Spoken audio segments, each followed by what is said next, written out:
Okay, I hope you're ready to start a new chapter. We're starting chapter 6 today, and so we're going to do this in two videos. 6.1, part 1, for our learning objective.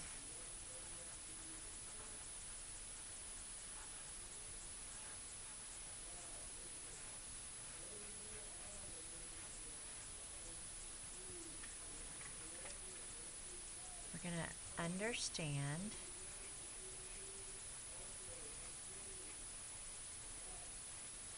and evaluate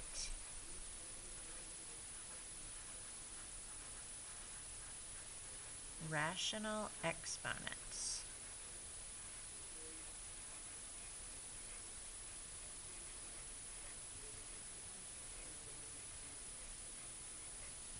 Okay, so we got to figure out what rational exponents are.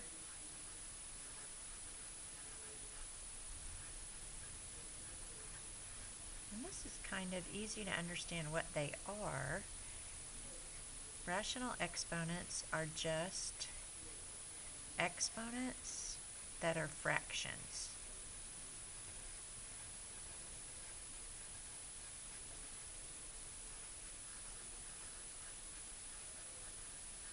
Whenever you hear the word rational, I want you to think of fractions. Okay, so we're going to start out with a rational exponent that you've been using but in a different form. For instance, if we had the square root of x, you've been working with square roots for a long time, but what you might not know is that the square root is the same as the 1/2 power. So continuing, this is kind of a pattern. If we had the cube root of x, that would be the same as the 1/3 power. And just to make a point, let's do it one more time. The fourth root of x would be the same as the 1/4 power. So these powers are all fractions, okay? So if we talk about it in a general term, we could have a number on top in our numerator and a number in our denominator. So a raised to the m over n power. And so you noticed here that each of these numbers, except for the 2 in the square root, we could write it here, but we don't usually write it 2 there. But all of these, the third root and the fourth root, they were in the denominator. So any number that's in the denominator would go outside here, outside of your radical. And then any number that's in the numerator, you can write it in several ways, but the easiest way is to take this whole thing to that power. And remember, sometimes that fractional exponent is negative. And we've talked about that negative exponents mean to do the reciprocal. And when we do the reciprocal, the exponent isn't negative anymore. So in this case, it drops down into the denominator. So one of the first things you're going to do in your homework is rewrite expressions using a rational exponent.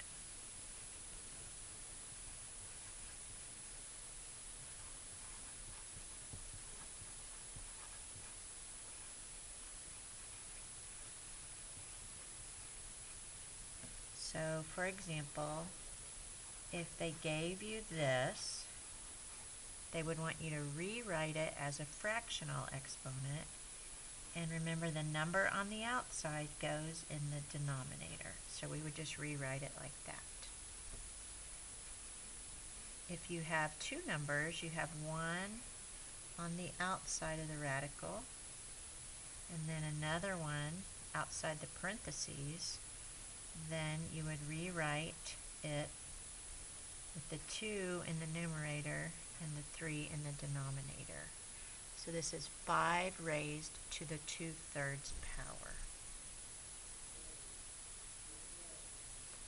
Okay, now I also want you to know how to evaluate rational exponents, okay? And so we need to talk about something here. Positive and negative numbers will affect how this works. Okay, so if I just going to write this in the general term again, we have to consider what happens if a is negative. So if a is negative, we need to consider two cases. Okay, if the number that you're taking the root of, the n, is an even number,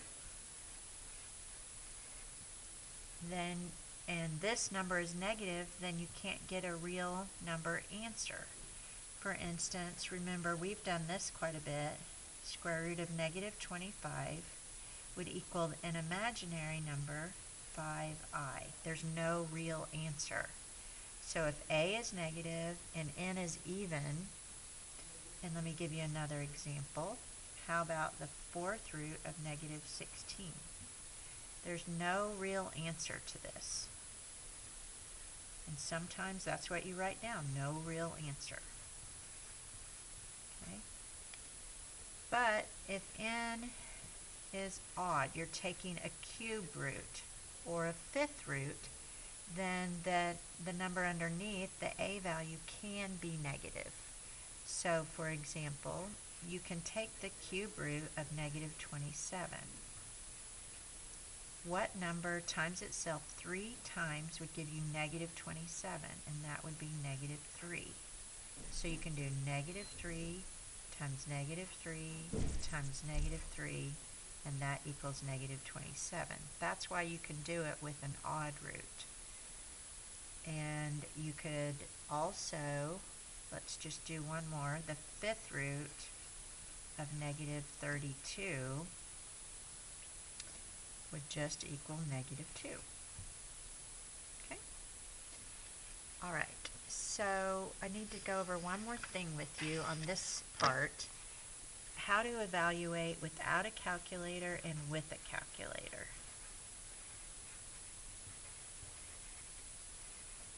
So let's do without a calculator first. Now, if I had 8 to the 2/3 power and I didn't have a calculator, this is how I would reason it.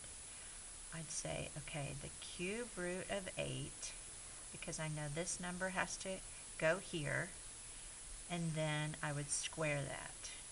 So the cube root of 8 is 2, and 2 squared is 4. Okay, so we'll do one more. 27 to the negative 1/3 power. So I've got the negative exponent, so I have to drop it.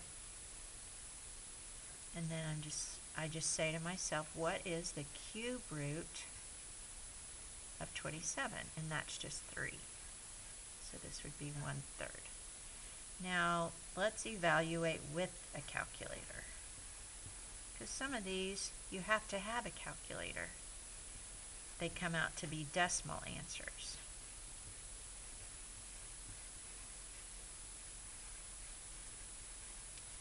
Alright, so if I had 64 to the 1/6 power, and I wasn't sure what that was, I could do 64 caret, and then I have to put the fraction in parentheses.